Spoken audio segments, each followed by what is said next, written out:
హరి ఓం శ్రీ గురుభ్యో నమ. శ్రీ మహాగణాధిపతయే నమః. అవిద్యానామంతస్థిమిరమిహిరద్వీపనగరీ జడానాం చైతన్యస్తబకమకరందశ్రుతిఝరీ దరిద్రాణాం చింతామణిగుణనికా జన్మజలధౌ నిమగ్నానాం దంష్ట్రామురరిపువరాహస్య భవతి శుక్లాంబరధరం విష్ణుం శశివర్ణం చతుర్భుజం ప్రసన్నవదనం ఛాయేత్ సర్వవిఘ్నోపశాంతయేత్. వందే గురుపదద్వంద్వమవాన్మానసగోచరం రక్తశుక్లప్రభామిశ్రమతర్క్యం త్రైపురం మహః. సానందమానందవనే వసంతం ఆనందకందం హతపాపబృందం వారాణసీనాథమనాథనాథం శ్రీ విశ్వనాథం శరణం ప్రపద్యే.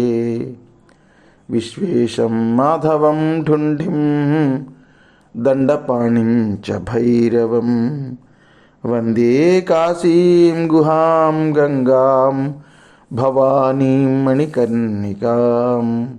హర నమః పార్వతీపతయే. హర హర మహాదేవ శంభో శంకర. ఒక్కనాడు భవానీ ఉబుసంపోక పైడి జలము పోసనముక సీసంపు బట్టు బంతి గుట్టిమ భూమి పాణి పల్లవమున నా సాస్ఫాలనము చేసి ఆడుచుండన్. అప్పుడు అంబర వీధిన్ అసురులిద్దరు గూడి కందుకంబెగవైచు గౌరిబుచ్చి ప్రమథ వేషము దాల్చి పట్టంగా వచ్చిరి. కనుసన్న చేసి శంకరుడు పనుప పర్వతాత్మజయ కూట పారిషదుల చంపెన చెండునన ఉరస్ఫలుల వైచి కపట దైత్యుల పరిమార్చ కందుకంబు కందుకేశ్వరుడన కాశీ కాంచమహిమ. కందుకం అంటే బంతి. ఏ బంతి? పువ్వులతో తయారు చేసినటువంటి బంతి, పూబంతి. పార్వతీదేవి చేతిలో బంతి అలా ఎగరేస్తూ ఆడుతున్నది. అమ్మవారికి అయ్యవారు, అయ్యవారికి అమ్మవారు ఆ బంతి అందించుకుంటున్నారు. ఒక్కొక్కసారి ఇలా మీదకి ఎగరేస్తుంది అమ్మ, మళ్ళీ పట్టుకుంటోంది. అలా ఆడుకుంటున్నటువంటి సందర్భంలో ఆకాశ వీధిలోంచి విదలుడు ఉత్పలుడు అనేటటువంటి వాళ్ళు ఇద్దరు రాక్షసులు.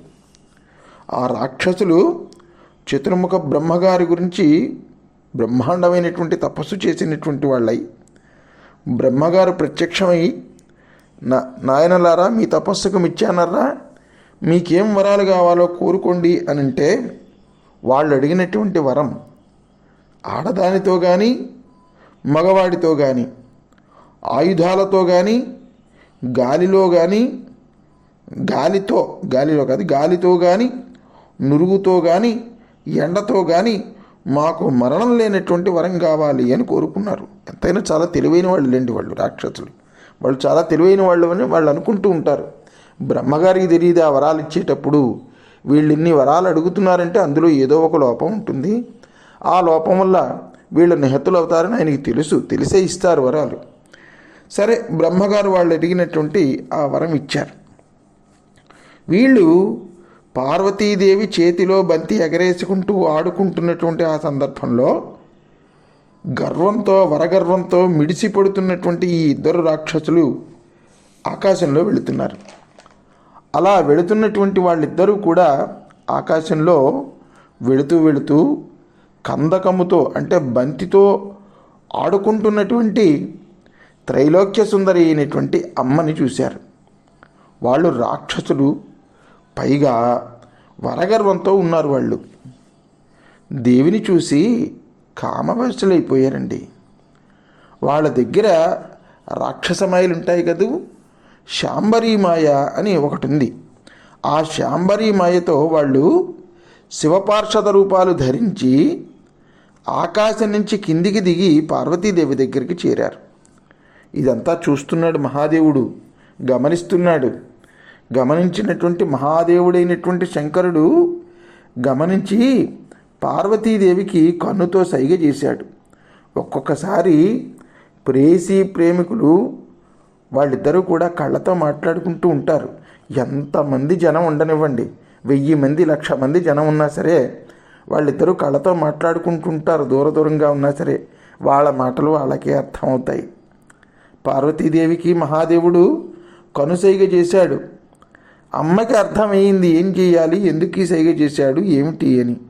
వెంటనే ఆ రాక్షసులతో అమ్మ తను పూల బంతితో ఆడుకుంటున్నట్లుగానే నటిస్తూ ఆ బంతితో వాళ్ళిద్దరినీ కొట్టింది ఒకసారి.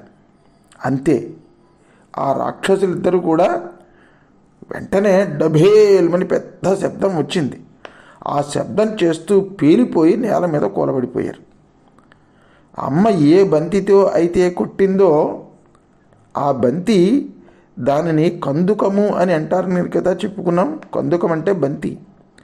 ఆ కందుకము అమ్మ ఏ పూల బంతితో అయితే కొట్టిందో ఆ బంతి, ఆ కందుకము ఒక శివలింగ రూపాన్ని పొందింది. జ్యేష్ఠేశ్వరుడికి సమీపంలోనే ఏర్పడినటువంటి ఈ లింగం కందుకేశ్వర లింగంగా ప్రసిద్ధి చెందింది. ఈ చిన్న కథ సుబ్రహ్మణ్య స్వామి అగస్త్య మహర్షికి చెప్పినటువంటి ఈ కథను విన్నా, ఈ కథను చదివినా, ఆ కందుకేశ్వరుని పూజించిన ఏ రకమైనటువంటి దుఃఖాలు కలుగవు. అమ్మ పార్వతీదేవి స్వయంగా కందుకేశ్వరుడి భక్తుల యొక్క యోగక్షేమాలు ఆవిడే స్వయంగా చూసుకుంటుంది. కందుకేశ్వర లింగం అనేటటువంటి పేరు పలకడం కాదు, కేవలం ఈ చిన్న కథని విన్నంత మాత్రం చేత సర్వ పాపాలు తొలగిపోతాయి అని కుమారస్వామి ఫలశ్రుతి చెప్పారు ఈ కథకి.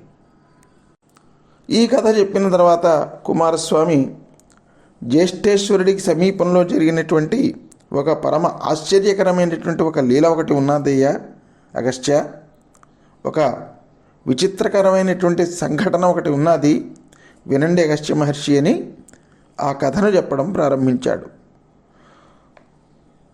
దండఖాత తీర్థములో కొంతమంది బ్రాహ్మణులు, వాళ్ళు నిష్కాములు, అంటే ఏ కోరిక లేనటువంటి వారై తపస్సు చేస్తున్నారు. వాళ్ళు ప్రహ్లాదుడి మామ, ప్రహ్లాదుడికి ఒక మామ ఉన్నాడు, మేనమామ. అతని పేరు దుందుభి నిర్హాదుడు. వాడు ఒక రాక్షసుడు.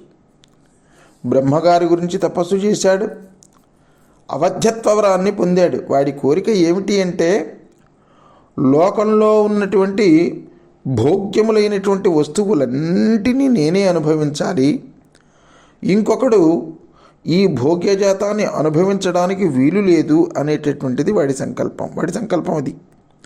మరి లోకంలో ఉన్న వాళ్ళందరూ కూడా భోగ్యాలను వదిలిపెట్టాలి అంటే ఎవడెవడు ఎక్కడెక్కడ ఏ రాజ్యాన్ని పరిపాలన చేస్తున్నాడో ఆ రాజ్యాలన్నింటినీ నేనే పరిపాలించాలి. అప్పుడే కదా అక్కడ ఉన్నటువంటి నేను అనుభవించవలసినటువంటి వస్తువులన్నీ నాకు చెందుతాయి. అందుకని ఆ రాజ్యాలన్నీ నేనే జయించాలి అని, అప్పుడు ఆ రాజ్యాలన్నీ కూడా నేను జయించి నేను పరిపాలిస్తే అప్పుడు అన్ని రాజ్యాలకు నేనే అధిపతినై ఉంటాను. అన్ని రాజ్యాల్లో ఉన్నటువంటి భోగ్యజాతిని నేనే అనుభవించవచ్చు. అన్నింటినీ కూడా ఈ భూమండలంలో గెలవగలవు, కానీ దేవతాలోకాలు ఎలా గెలుస్తావు? వీడు ఆలోచించుకున్నాడు ఒక్కసారి. దేవతాలోకాల్ని గెలవాలంటే దేవతలు దేనివల్ల సంతోషపడుతున్నారు, వాళ్ళకి బలం దేనివల్ల వస్తుంది అని ఆలోచించాడు. యజ్ఞముల వలన దేవతలకు బలం వస్తుంది, వాళ్ళు సంతోషిస్తున్నారు అని నిర్ధారణకు వచ్చాడు. యజ్ఞాలు ఎవరు చేస్తున్నారు? మంత్రాలు చదివేటటువంటి బ్రాహ్మణులు యజ్ఞాలు చేస్తున్నారు. అందువల్ల ఇప్పుడు నేను కానీ బ్రాహ్మణులను కానీ చంపేస్తే ఈ భూలోకంలో ఉన్నటువంటి వాళ్ళందరినీ, ఇంకప్పుడు మంత్రాలు ఉండవు. మంత్రాలు లేకపోతే యజ్ఞాలు ఉండవు. యజ్ఞాలు లేకపోతే దేవతలకి ఆహారం దొరకదు. హవిస్సుల రూపంలో వెళుతుంది కదా ఆహారం. హవిస్సులు ఉండవు యజ్ఞంలో. హవిస్సులు లేకపోతే ఇంకా దేవతలకి ఆహారం ఉండదు. వాళ్ళ బలం నశించిపోతుంది. దేవతలు దుర్బలులైపోతారు. అప్పుడు ఆ బలం లేనటువంటి దేవతలను ఇట్టే జయించేయచ్చు. అప్పుడు నేను ఆ దేవలోకాన్ని గెలిచి పాలించవచ్చు అని భావించి ఎక్కడెక్కడ బ్రాహ్మణులు ఉన్నారో ఆ బ్రాహ్మణులను సంహరించడానికి పూనుకున్నాడు ఈ దుందుభి నిర్హాదుడు. తర్వాత జరిగినటువంటి కథాక్రమం మనం రేపటి భాగంలో శ్రద్ధగా వినేటటువంటి ప్రయత్నం చేద్దాం భక్త మహాశైలారా. అంతవరకు స్వస్తి ప్రజాభ్య పరిపాలయంతాం న్యాయేన మార్గేణ మహిమహీషాః గో బ్రాహ్మణేభ్య శుభమస్తు నిత్యం. లోకా సమస్తా సుఖినో భవంతు. హర నమః పార్వతీపతయే. హర హర మహాదేవ శంభో శంకర.